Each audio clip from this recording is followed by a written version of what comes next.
Noseeums is a brand new film that premiered yesterday at the international horror festival FrightFest in London. The story follows a group of friends on a girls' trip to a lake house where tensions quickly rise. The property carries a dark legacy tied to racial injustice, particularly the historical displacement of black families from their homes. At the center of it all is Ember, our heroine, whose connection to the past is explored through a striking take on generational trauma. That history intertwines with a mysterious swarm of tiny, menacing insects known as Noseeums, giving the film its chilling title. One of the biggest selling points for me, and I assume the same can probably be said for others, is how on the poster itself, the film is described as Get Out meets Candyman, which, let's be real, is a wild claim. I love both of those movies, and I think it's fair to say that they're classics that will remain memorable for a very long time in the world of horror. While I hardly expected this line of thinking to be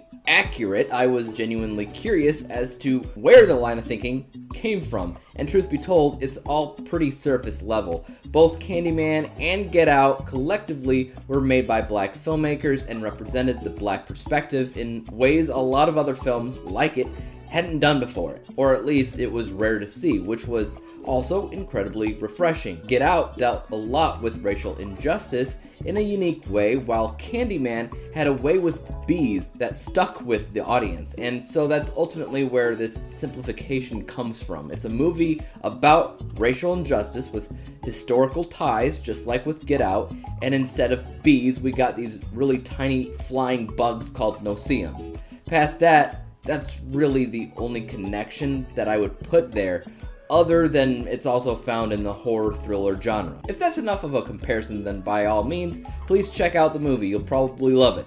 Me though, the reason Get Out and Candyman succeeded as modern classics is because of the ideas they presented, past those on the surface details. The reasons why those movies were made and the way they stuck with you long after watching. I'm afraid to say I did not get the same feeling with this movie as I did those, and there's a few reasons why. Racial injustice has its place in cinema, and there's a collection of films that I absolutely love that feature not only that injustice, but also the generational trauma that the film is desperately trying to utilize and falling a bit short with. The problem with Noseeums is that we have an issue with overacting. The actress playing Ember isn't a bad actress. I wouldn't say, not by a long shot. I actually found a lot of promise with her performance, but she was directed to act overly cautious and afraid of everything right from the beginning, instead of creating a performance of rising tension or unease. When you start screaming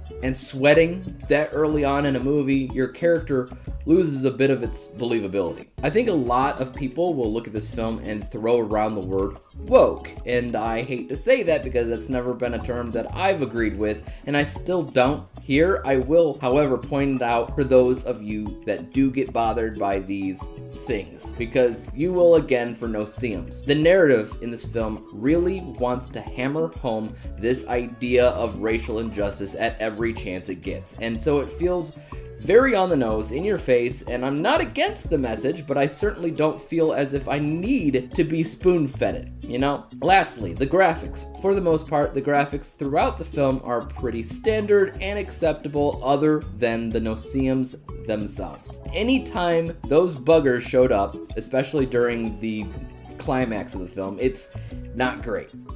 Nobody watching is going to buy that these bugs are actually there, and it does sometimes get to be a bit of a distraction. It's nothing overly crazy, but it makes a difference. So if you're planning to watch the movie, just keep that in mind. In general, it's not a terrible movie. Like I said, the idea at the heart of the film isn't just great, it's incredibly ambitious. The concept of generational trauma is such a powerful undertaking for a film, and it's not something that we see as often as maybe we should. In general, their approach is admirable, but the modern audience member, I feel, just will not click with the film as much as the filmmakers are probably hoping for. I'm giving it 47 out of 100 possible stars. For me, that's a D lettered grade. Have you guys seen Noseeums? Would you say that it's basically Get Out meets Candyman, or do you agree with me and say that's too silly of a simplification? Let me know in the comment section down below, and as for YouTube, you guys know what to do. Hit the like, subscribe button, and bell to be notified when I come out with my next review, whenever and whatever that may be on. And until then, peace out.